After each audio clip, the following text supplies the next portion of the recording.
जय हिंद मेरे प्यारे बच्चों। क्लास 10th के जितने भी मेरे प्यारे बच्चे 21 फरवरी को गृह विज्ञान का पेपर देंगे।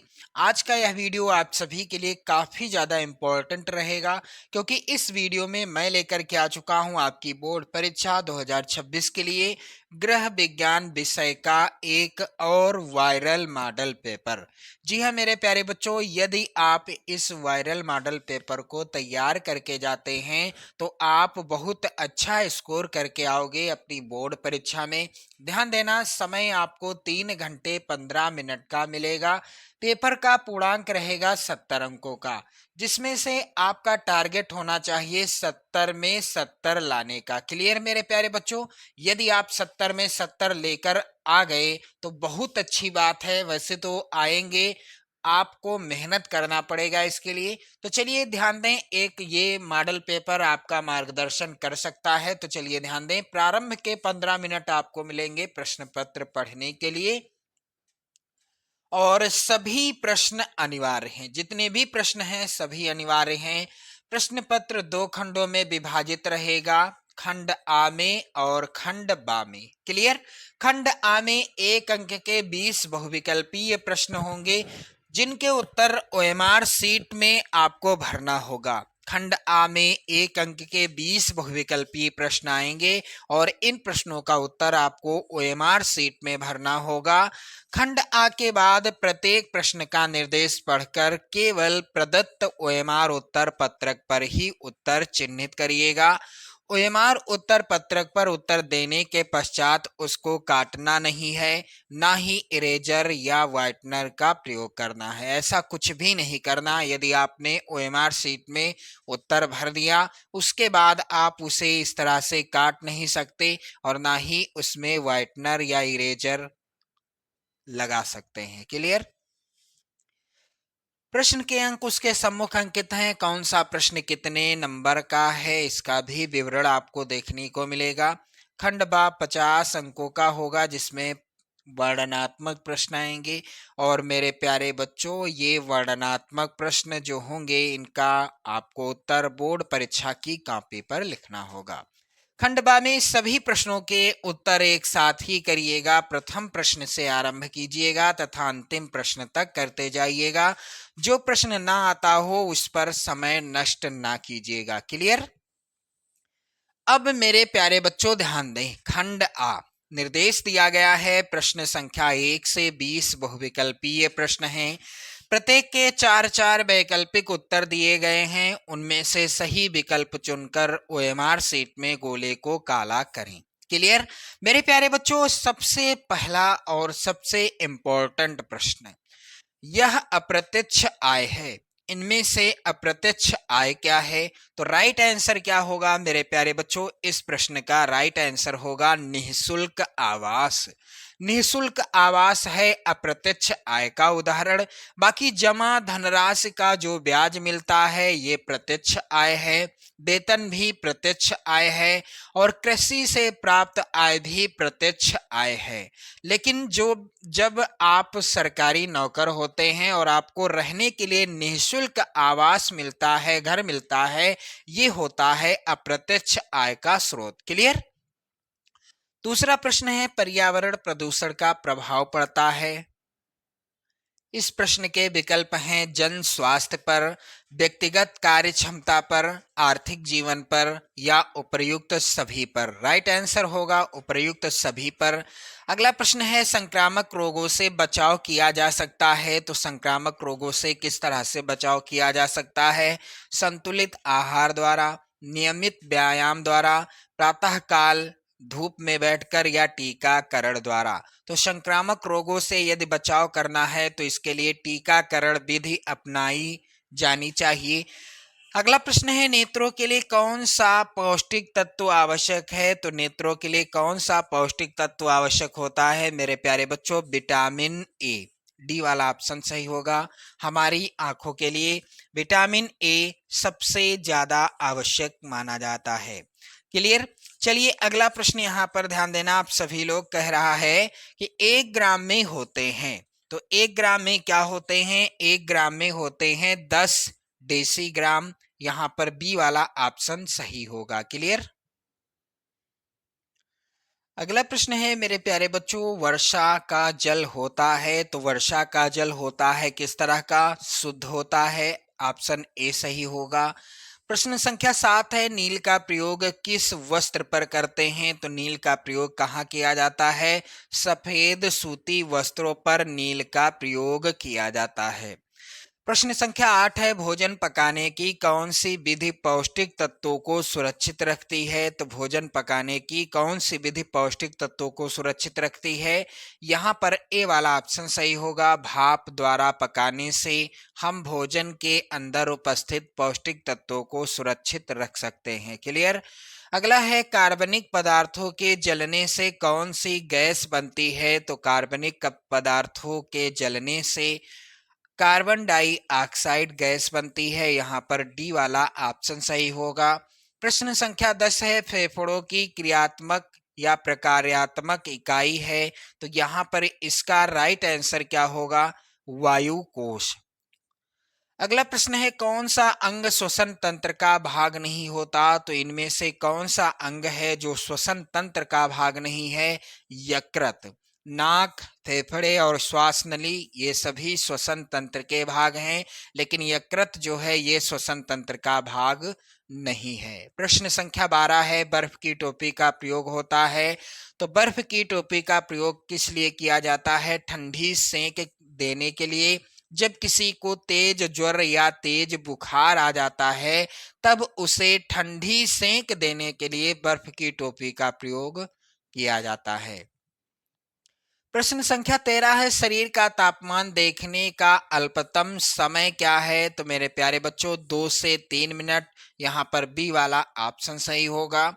प्रश्न संख्या 14 है, क्षय रोगी के लिए हानिकारक है। तो क्षय रोगी के लिए क्या हानिकारक है?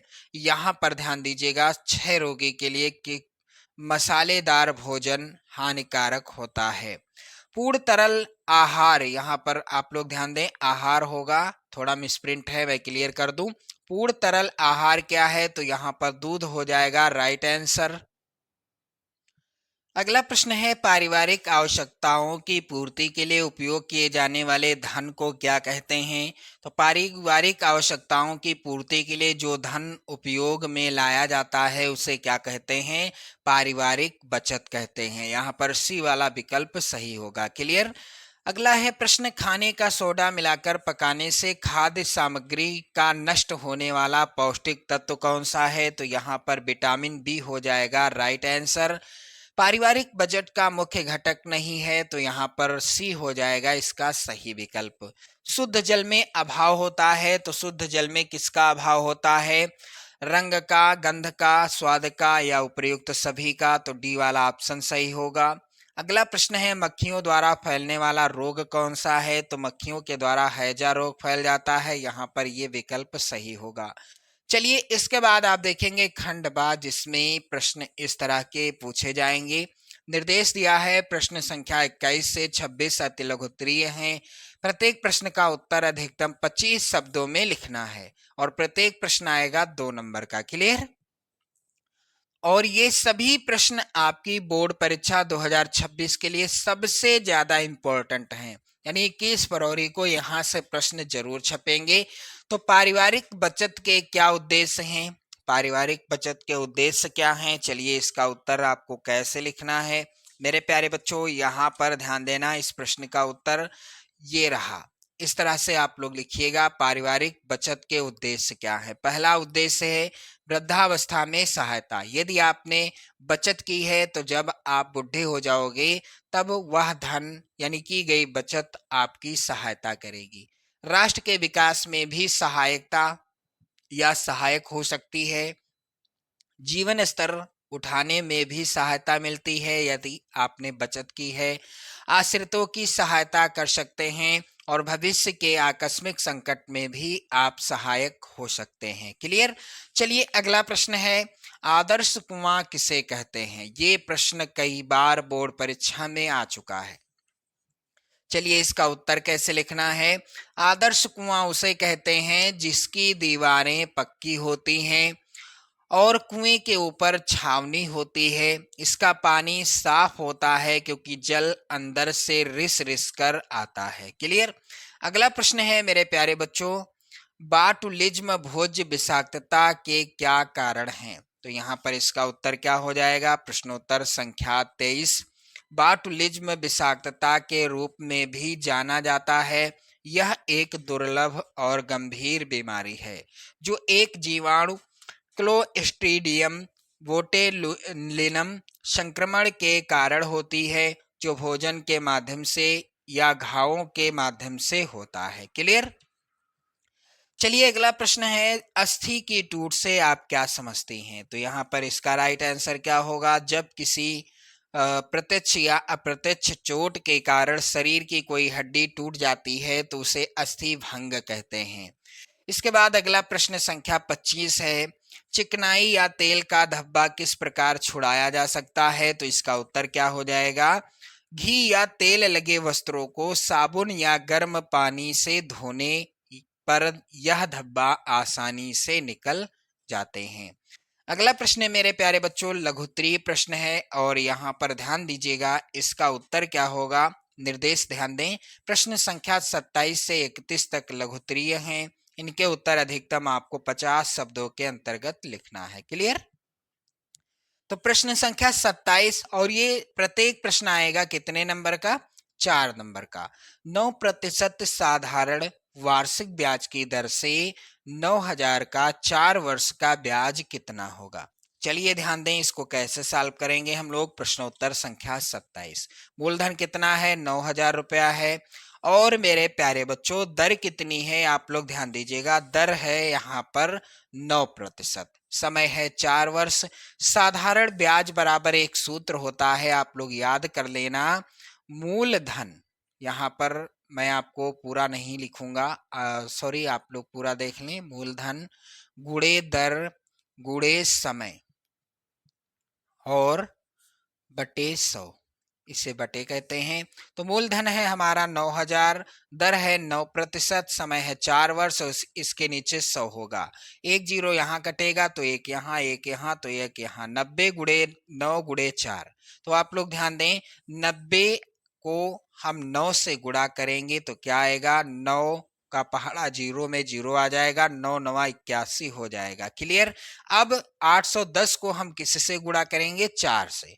तो 4 का जीरो हो जाएगा, 4 करने 4 चरवट 32 हो जाएगा। कितना आ गया? 3,240 रुपया। आपका उत्तर क्या होगा कि ब्याज कितना होगा? 3,240 रुपया। क्लियर। अगला प्रश्न है यहाँ पर प्रश्न संख्या 28, पेचिश अतिसार में क्या अंतर है? ये प्रश्न इंपॉर्टेंट है। चलिए इसका उत्तर आप लोग ध्यान दें। प्रश्नोत्तर संख्या 28 कैसे लिखना है इसका उत्तर? सामान्यतः अतिसार का मुख्य कारण अपच होता है। अतिसार का मुख्य कारण क्या है? अपच होता है, यानी कोई चीज आपने खा ली और वो पच नहीं रही। इससे भिन्न पेचिश की उत्पत्ति का मुख्य कारण कुछ जीवाणुओं का संक्रमण होता है। यही कारण है कि पेचिश में प्रायः ज्वर भी हो जाता है, यानी पेचिश के कारण बुखार आ जाता है। कभी कभी पेचिश में शौच के माध्यम से आव, श्लेष्मा तथा रक्तस्राव भी हो जाता है। जहां तक अतिसार का प्रश्न है उसमें इस प्रकार के कोई लक्षण प्रकट नहीं होते।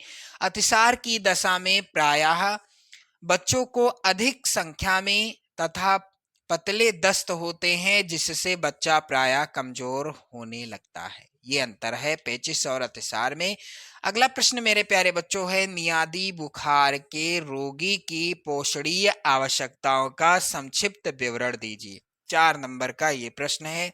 तो मेरे प्यारे बच्चों ध्यान दीजिएगा, यहाँ पर मियादी बुखार, इस रोग में आंतों में घाव हो जाते हैं, अतः रोगी को पूर्ण विश्राम के साथ साथ पहले केवल तरल खाद्य दिया जाता था, जैसे दूध का फटा पानी तथा फलों का रस। किंतु आजकल चिकित्सक सामान्यतः सभी भोजन दिलाते हैं। इसमें इतना ही ध्यान रखा जाता है कि वसा और मसालों का प्रयोग कम से कम हो तथा हल्की, मुलायम और सुपाच्य चीजें दी जाएं। अंडा और अच्छी तरह पका मांस भी दिया जाता है। इस रोग में लावे का पानी या लावा बहुत लाभप्रद सिद्ध होता है। स्वास्थ्य लाभ की अवस्था में भी अच्छे पौष्टिक भोजन का ध्यान रखा जाता है। रोगी अपनी रुचि की कोई भी वस्तु खा सकता है। क्लियर? चलिए अगला प्रश्न है यहाँ पर, सिलाई किट क्या है? सिलाई किट की आवश्यक सामग्री की सूची बनाइए एवं उसका उपयोग लिखिए। बहुत ही ज्यादा इंपॉर्टेंट प्रश्न है और कई बार ये बोर्ड परीक्षा में आ चुका है। क्लियर? तो प्रश्नोत्तर संख्या 30 का उत्तर कैसे लिखना है आप सभी को ध्यान देना। सिलाई कटाई के कार्य के लिए आवश्यक सामग्री को उनके रखने के डिब्बे या थैली सहित संयुक्त रूप को सिलाई किट कहा जाता है। सिलाई किट में फीता जिसे इंच टेप कहते हैं, कैंची, मिल्टन चौक, स्कावेयर, मेज या चौड़ा पटरा, ड्राफ्टिंग के लिए कपड़ा, धागे, पिने, सुई, अंगुलिस्ताना, प्रेस यानी इस्त्री आदि वस्तुएं रखी जाती हैं और ये समस्त वस्तुएं सिलाई के काम में आने वाली प्रमुख सामग्री हैं। चलिए मेरे प्यारे बच्चों अगला प्रश्न है, कृत्रिम श्वसन प्रदान करने की क्या उपयोगिता है? प्रश्न काफी ज्यादा इंपॉर्टेंट है और इसका उत्तर कैसे लिखा जाएगा तो ध्यान देना मेरे प्यारे बच्चों। प्रश्नोत्तर संख्या 31, किसी कारणवश यदि फेफड़ों में स्वच्छ एवं ताजा वायु का आना जाना कम हो जाए या बंद हो जाए तो दम घुटने की स्थिति आ सकती है। ऐसे में शरीर की कोशिकाओं को ऑक्सीजन की आवश्यकता की पूर्ति न हो पाने के कारण व्यक्ति की मृत्यु तक हो सकती है। इस स्थिति में दुर्घटनाग्रस्त व्यक्ति के फेफड़ों में किसी कृत्रिम विधि द्वारा स्वच्छ तथा ताजी ऑक्सीजन युक्त वायु को भरा जाना ही कृत्रिम श्वसन कहलाता है। इस प्रकार कहा जा सकता है कि किसी अन्य व्यक्ति के प्रयासों द्वारा दुर्घटनाग्रस्त व्यक्ति की कृत्रिम श्वसन क्रिया को चलाना ही कृत्रिम श्वसन क्रिया है। कृत्रिम श्वसन क्रिया प्राथमिक उपचार करने वाले व्यक्ति अथवा चिकित्सक की इच्छा एवं प्रयासों पर निर्भर करती है। कभी कभी कृत्रिम श्वसन के अभाव में व्यक्ति की मृत्यु हो जाती है। कृत्रिम श्वसन की 3 विधियां होती हैं, ध्यान देना। पहली विधि है सिल्वेस्टर विधि, दूसरी विधि है सेफर्स विधि और चौथी विधि है लाबोर्ड विधि। क्लियर? अब इसके बाद ध्यान देना अगला प्रश्न आप देखेंगे, इसके बाद दीर्घोत्तरी जो कि निर्देश यहाँ पर दिया गया है कि प्रश्न संख्या 32 से 34 तक दीर्घोत्तरी हैं। प्रश्न संख्या 32 व 33 के विकल्प दिए गए हैं और प्रत्येक प्रश्न के एक ही विकल्प का उत्तर आपको लिखना है। प्रत्येक प्रश्न के उत्तर 100 शब्दों के अंतर्गत लिखिएगा। ध्यान देना 32वां प्रश्न है, घर की आंतरिक सजावट से क्या तात्पर्य है? घर की आंतरिक सजावट के लिए किन किन सिद्धांतों को ध्यान में रखना चाहिए और क्यों? 6 नंबर का प्रश्न है मेरे प्यारे बच्चों।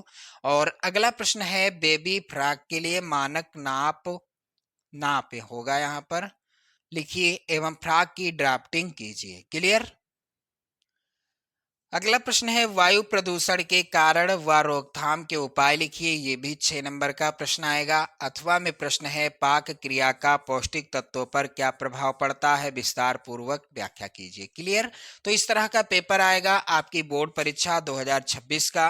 मेरे प्यारे बच्चों आप इस वायरल मॉडल पेपर को तैयार करके जाओगे तो 70 में 70 जरूर लेकर के आओगे, ये मेरा वादा है।